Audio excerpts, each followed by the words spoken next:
গ্রামের বাড়ি যাওয়ার সময় যত মজা লাগে আসার সময় ঠিক ততটাই খারাপ লাগে। মনে হয় যেন ওইখানকার প্রকৃতি আমাকে আসতে দিতেই চায় না, কিন্তু কি করার, নিজ বাসায় তো ফিরতেই হবে। তো আমরা কাল ঢাকায় চলে আসব, তার জন্য আম্মু আজকে অনেক কিছুই উঠায় নিচ্ছে ক্ষেত থেকে। আম্মু আমাকে না বলেই সবার সাথে খেতে চলে আসছে, দেন আবার আমিও আম্মুকে খুঁজতে খুঁজতে চলে আসলাম। আমার আবার কিছুক্ষণ আম্মুকে না দেখলেই যেন মনে হয় কোথায় হারিয়ে গেছে, আমিও আবার খুঁজতে শুরু করি পুরাই বাচ্চাদের মতো। তো যাই হোক, এখানে এসে দেখি আম্মু ঢেঁড়স ছিঁড়তেছে, আর এখানে প্রতিটা গাছেই একটা একটা করে ঢেঁড়স হয়েছে।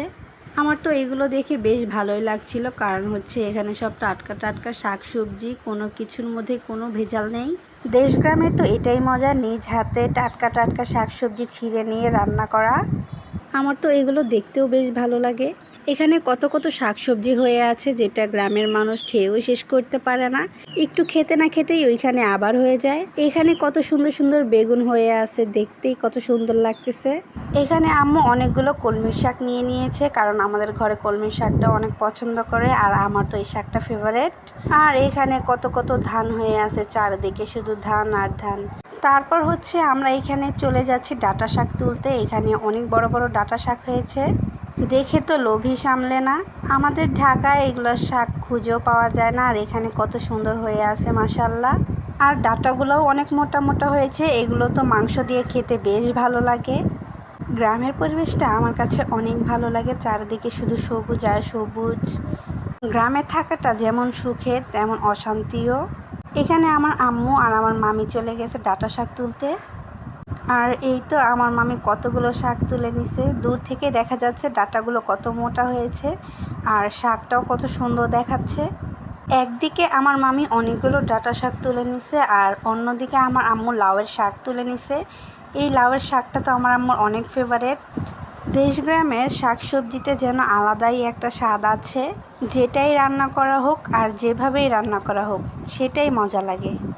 এখানে আমার আম্মু লাউয়ের শাক আর হচ্ছে ডাঁটার শাক নিয়ে চলে যাচ্ছে এখন বাড়িতে।